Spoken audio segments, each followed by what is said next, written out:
क्या हो गया भाई? क्या हो गया? इतना लोड लेकर के बैठा हुआ है? कोई गर्लफ्रेंड वर्लफ्रेंड दोबारा छोड़ गई क्या? अरे भाई गर्लफ्रेंड कहाँ है यार? ये स्कूटी से परेशान हो गया यार मैं। क्या हुआ स्कूटी को? क्या हुआ यार? क्या बताऊं तेरे को, अभी स्कूटी की सर्विस कराई थी मैंने, ठीक है यार, फिर से खराब हो गई। इतनी जल्दी तो गर्लफ्रेंड नहीं रूठती, इतनी जल्दी ये रूठ जाती है यार स्कूटी। सामने खड़े होकर कराई थी, फिर भी समझ नहीं आया क्या दिक्कत आई। अबे क्या हो गया, क्यों रूठ रही है तेरी स्कूटी? पता नहीं यार, परेशान हो गया यार स्कूटी से यार, अभी ली थी यार। बस भाई यही बात है, फोन खोल, लिख व्हाट्स नाइस गुलाटी और सब्सक्राइब कर। अच्छा रुक, अगर आपको भी यही दिक्कत आ रही है और आपकी स्कूटी भी बार बार रूठ रही है जैसे आपकी गर्लफ्रेंड रूठती है, तो फटाफट से व्हाट्स नाइस गुलाटी को सब्सक्राइब कर लो। क्यों? क्योंकि आज मैं आपको ऐसे 10 पॉइंट्स बताने वाला हूं कि अगर ये 10 पॉइंट्स आपने अपने माइंड में रख लिए तो आपकी स्कूटी हमेशा बढ़िया चकाचौंध रहेगी।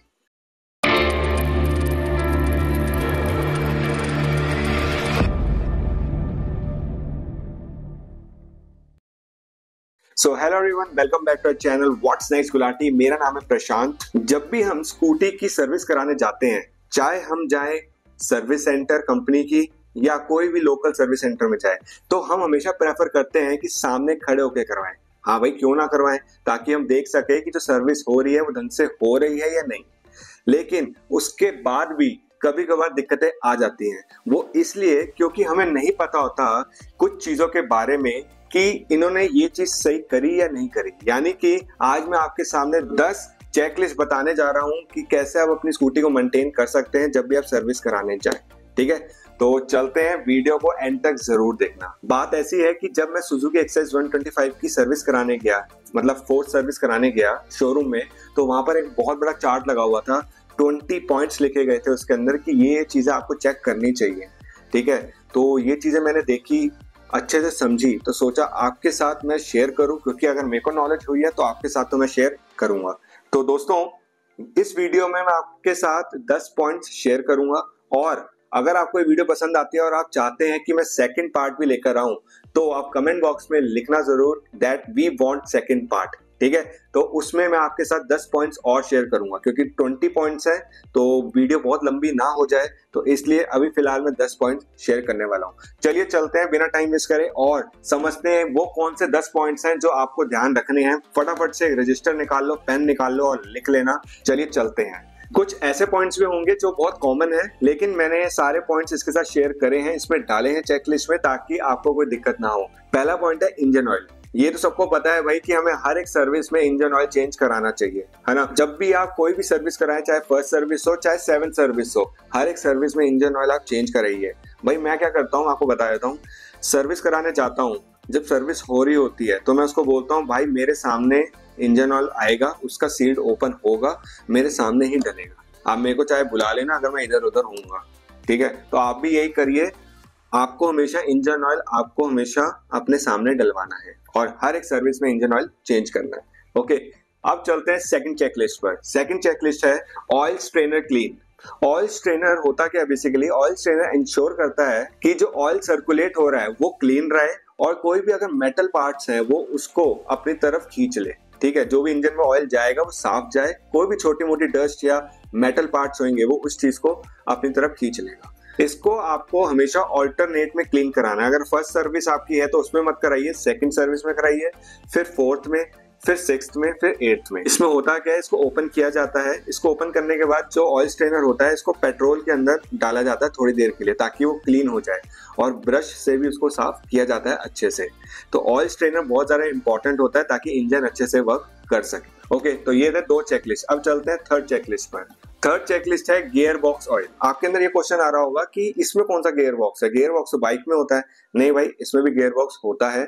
इसमें एक सिस्टम होता है, उसको कहते हैं CVT system, continuously variable transmission system. Basically CVT system में होता क्या है, इंजन पावर को कंटिन्यूअसली वेरिएबल पुलीज और बेल्ट्स यूज करके व्हील को ट्रांसफर करता है। इन शॉर्ट, इंजन से जो पावर जनरेट हो रही है, पुलीज और बेल्ट के थ्रू टायर मूव होता है। तो ये बहुत ज्यादा इंपॉर्टेंट है। बहुत सारे लोगों को शिकायत रहती है कि भाई हमारी स्कूटी वाइब्रेट हो रही है, बहुत ज्यादा प्रॉपर चल नहीं रही है, तो भाई गियर बॉक्स ऑयल नहीं डलवाओगे तो बहुत दिक्कत होती है इसमें। अगर गियर बॉक्स में ऑयल नहीं डल रहा है तो एक तो आपका एक्सीलरेट प्रॉपर नहीं करेगा स्मूथली, दूसरा आपको एवरेज अच्छी नहीं आएगी। और तीसरा ये इंजन को भी प्रोटेक्ट करेगा, इंजन में प्रॉब्लम हो सकती है इसमें, क्योंकि क्या होगा अगर इसके अंदर ढंग से ऑयलिंग नहीं होगी तो इंजन पर ज्यादा लोड पड़ेगा, क्योंकि एक्सेलरेट आप ज्यादा दोगे तो इंजन पे ज्यादा लोड पड़ता है। मतलब कंक्लूजन बताया था शॉर्ट में कि जो गियर बॉक्स में जो सीवीटी सिस्टम होता है, जो इंजन से पावर जनरेट हो रही है, वो पुलिस और बेल्ट के थ्रू टायर से मूव होता है, तो बहुत ज्यादा इंपॉर्टेंट है गियर बॉक्स। अब बात कर लेते हैं टाइम ऑफ पीरियड की। भाई इसको इंस्पेक्ट तो हमेशा करना चाहिए, गियर ऑयल तो हमेशा डलना ही चाहिए, लेकिन इसको रिप्लेस 3rd सर्विस में, 5th सर्विस में और 7th सर्विस में इसको रिप्लेस करना चाहिए। गियर बॉक्स को आप ओपन करा के इसकी प्रॉपर लुब्रिकेंट, इसकी सफाई करा के आपको करवाना चाहिए कुछ कुछ टाइम में, ठीक है। तो हर एक सर्विस में गियर ऑयल ड्रॉप डलवाना ही चाहिए। इसका नीचे नट बोल्ट होता है, उसको खुलवा के वहां से गियर ऑयल डलता है, ठीक है। तो इस चीज का आपको ध्यान रखना है। अब चलते हैं 4th चेकलिस्ट पर। 4th चेकलिस्ट है स्पार्क प्लग। देखो मैं आपको पहले ही बताया था कि 2nd सर्विस से ही आपको इसको अच्छे से इंस्पेक्ट करना है, क्लीन करवाना है और एडजस्ट करवाना है। हमेशा निकलवा के इसको अच्छे से साफ करके एडजस्ट करवाना है। और अगर मैं बात करूं रिप्लेस की, इसको हर 6000 किलोमीटर में इसको आप रिप्लेस कराइए, या 3rd सर्विस, 5th सर्विस या 7th सर्विस में इसको आप रिप्लेस स्पार्क प्लग करा सकते हैं। अब बेसिकली क्यों बोल रहा हूँ स्पार्क प्लग करता क्या ये समझ लो आप पहले। बेसिकली स्पार्क प्लग 2 व्हीलर्स जितने भी होते हैं उसको स्टार्ट करने के लिए सबसे ज्यादा हेल्पफुल होता है स्पार्क प्लग। जो एयर है और जो फ्यूल है उसका मिक्स करके ये करंट जनरेट करता है, और वो करंट जनरेट से ही इंजन आपका स्टार्ट होता है। तो अगर स्पार्क प्लग अगर उसका फ्यूज उड़ जाता है, खराब हो जाता है, तो ये सेल्फ नहीं लेगा, ठीक है। तो स्पार्क प्लग बहुत इंपॉर्टेंट है। चलिए चलते हैं और 5th चेकलिस्ट पर चलते हैं। हाँ, आगे चलने से पहले अगर आप नए हैं और अगर आपने हमारे इस चैनल को सब्सक्राइब नहीं किया है तो सब्सक्राइब कर लीजिए और नोटिफिकेशन को आप दबा दीजिए।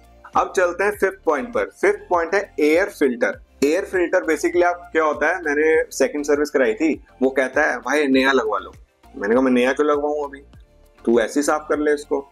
तो भाई इस चीज की भी नॉलेज होना जरूरी है। पहले ये समझ लेते हैं एयर फिल्टर काम क्या करता है। स्कूटी आपकी चल रही होती है तो उसमें एयर इनटेक हो रही होती है, ठीक है। तो एयर इनटेक जब होती है तो एयर फिल्टर क्या करेगा, वो जितने भी डस्ट पार्टिकल्स होंगे वो उसको वहीं रोक लेगा और साफ एयर को अंदर पहुंचा देगा। अगर आपका फिल्टर खराब है, बहुत पुराना हो चुका है, फट चुका है, बहुत ज्यादा उसके अंदर डस्ट जा चुकी है, तो एयर जो अंदर जा रही है वो भी गंदी जाएगी, उसमें आपके इंजन को बहुत ज्यादा इफेक्ट होने वाला है। तो ये चीज याद रखना कि एयर फिल्टर को आपको साफ कराना है। उनके पास एक मशीन होती है, बहुत तेज उसका प्रेशर होता है, उससे आपको साफ करवाना चाहिए। तो 1st सर्विस को छोड़ के बाकी जितनी सर्विस होंगी ना, 2nd से लेके टिल लास्ट तक, उसमें आपको अच्छे से इंस्पेक्ट करना है। उसको बोल भाई खोलो और उसको अच्छे से साफ करवाओ, ठीक है। अच्छे से खुद अगर आप सामने खड़े हो तो ये भी उसको बोलो भाई सामने खड़े होके साफ कर, वो जो एयर प्रेशर होता है। कुछ लोग क्या करेंगे, मैं आपको बताया था, जो लोकल शॉप्स वाले होते हैं उनके पास मशीन नहीं होती है, वो यूं बस वो ब्रश से साफ कर देंगे बस,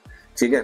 बेसिकली इसका सही तरीका यही होता है, जो प्रेशराइज वाली जो एयर होती है ना, वो अंदर तक उसको साफ करता है। वो जो मोस्टली मैंने देखा है वो कंपनीज के पास ही होता है, ठीक है।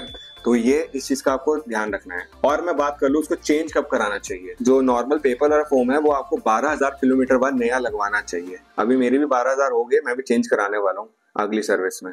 आपको समझ आ गया होगा कि एयर फिल्टर कितना ज्यादा इंपॉर्टेंट है, और एयर फिल्टर को टाइम टू टाइम क्लीन कराइए, और जब 12000 किलोमीटर चल जाए तो रिप्लेस कराना मत भूलिएगा, वरना आपकी इंजन की परफॉर्मेंस में बहुत ज्यादा इफेक्ट आएगा। ओके, अब चलते हैं 6th पॉइंट। 6th पॉइंट है ड्राइव बेल्ट। आपको याद होगा अभी मैं जो समझा रहा था गियर बॉक्स ऑयल की, तो उसमें एक पॉइंट बोला था बेल्ट का, तो ये मैं उसी की बेल्ट की बात कर रहा हूँ, ड्राइव बेल्ट की। जो ये ड्राइव बेल्ट होता है, ये ड्राइव बेल्ट रबर बेस्ड होता है। इंजन के रोटेशन से आपकी ड्राइव बेल्ट मूव होती है। इसकी मूवमेंट से उसके रेयर टायर पर मूवमेंट होना शुरू हो जाती है, जिससे आपकी स्कूटी मोशन में आना शुरू हो जाती है। तो ये समझ आ गया होगा कि ड्राइव बेल्ट बहुत ज्यादा इंपॉर्टेंट है। इंजन से पावर आती है, बेल्ट पे पहुंचती है, बेल्ट मूव होना शुरू होता है, रेयर पे वो एनर्जी देता है, और जैसे रेयर का टायर मूव होगा तो आपकी स्कूटी मोशन में आना शुरू हो जाती है। अब बात कर लेते हैं इसके टाइम पीरियड की। 1st सर्विस को छोड़ के इसको हर एक सर्विस में आपको इंस्पेक्ट करना चाहिए। और रिप्लेस कब करना चाहिए? रिप्लेस होता है 20000 किलोमीटर और 7th सर्विस में। अगर इन दोनों में से जो भी पहले आए आपको तब ड्राइव बेल्ट को चेंज करवाना चाहिए। तो ये थे 6th पॉइंट। अब चलते हैं 7th पॉइंट। 7th पॉइंट है थ्रॉटल केबल। थ्रॉटल केबल समझते हो या नहीं? मैं आपको बता दूं हिंदी में। थ्रॉटल का मतलब जब आप रेस देते हो उसी को थ्रॉटल बोलते हैं। जब आप रेस देते हो तो उसकी एक केबल लगी होती है जिसको हम कहते हैं थ्रॉटल केबल। इसको आपको हमेशा हर एक सर्विस में एडजस्ट करवाना चाहिए और देखना चाहिए। कभी कभार क्या होता है, जब हम चला लेते हैं काफी ज्यादा, हम नहीं इंस्पेक्ट करवाते, टाइम टू टाइम उस चीज की सर्विस नहीं करते या केबल चेंज नहीं करते, तो जब आप रेस देंगे ना तो रेस दोगे वो वापसी नहीं जाएगा। उसका मेन काम क्या होता है, जब आप रेस दोगे तो और छोड़ोगे तो अपना वापसी जाएगा, ठीक है, मोशन में होता है वो। अगर आप रेस दे रहे हो, वो वापसी तो गया है पर फिर भी एक्सेलरेट दे रहा है वो, तो मतलब प्रॉब्लम देना शुरू हो गया है, या कुछ में उसमें डिफरेंस आ रहा है, वो घूम तो रहा है लेकिन वापसी नहीं जा रहा है, तो भाई केबल को चेंज कराने का टाइम आ गया है। अगर नहीं कराओगे तो कभी कभार चलते चलते वो टूट सकती है, तो बहुत ज्यादा रिस्की हो सकता है।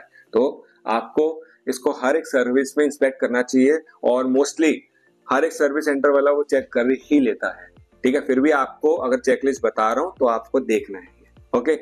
जो नेक्स्ट पॉइंट है, जो नेक्स्ट चेकलिस्ट है, वो है steering bearing. Basically steering bearing 2 types की होती है, अपर स्टीयरिंग बियरिंग और लोअर स्टीयरिंग बियरिंग। जो अपर होती है वो टॉप पर होती है, और जो नीचे वाली होती है लोअर, वो बॉटम में होती है।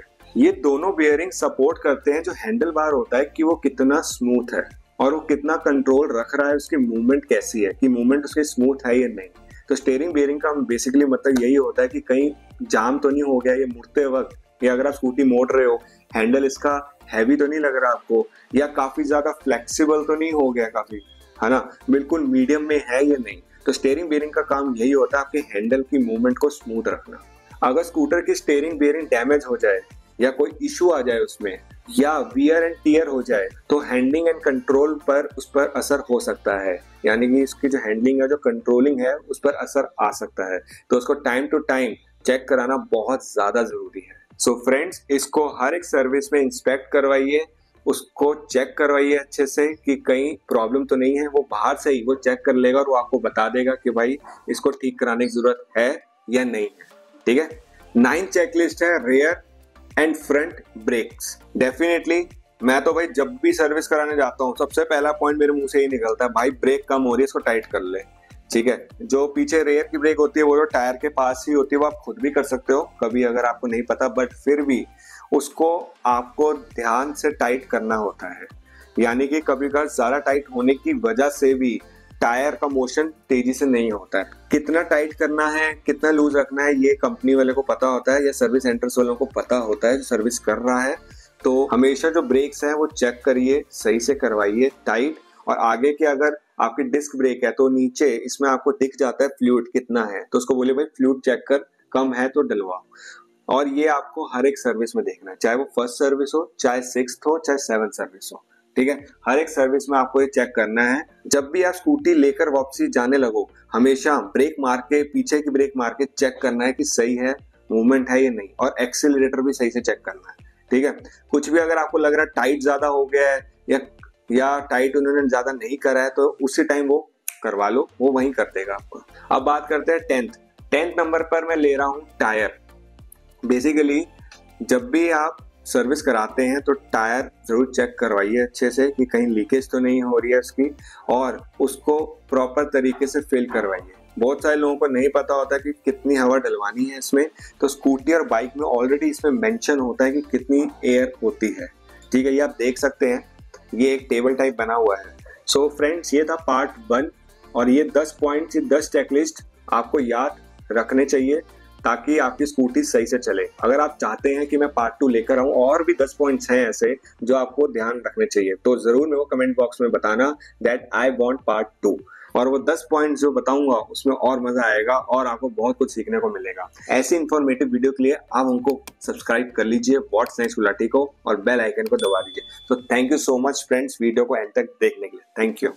अगर आप टॉप 10 स्कूटर्स 2024 की वीडियो देखना चाहते हैं तो फटाफट से इस लिंक पर क्लिक कर लीजिए, आप नेक्स्ट वीडियो पे चले जाएंगे। फटाफट से इस वीडियो पे क्लिक करिए और नेक्स्ट वीडियो देख लीजिए।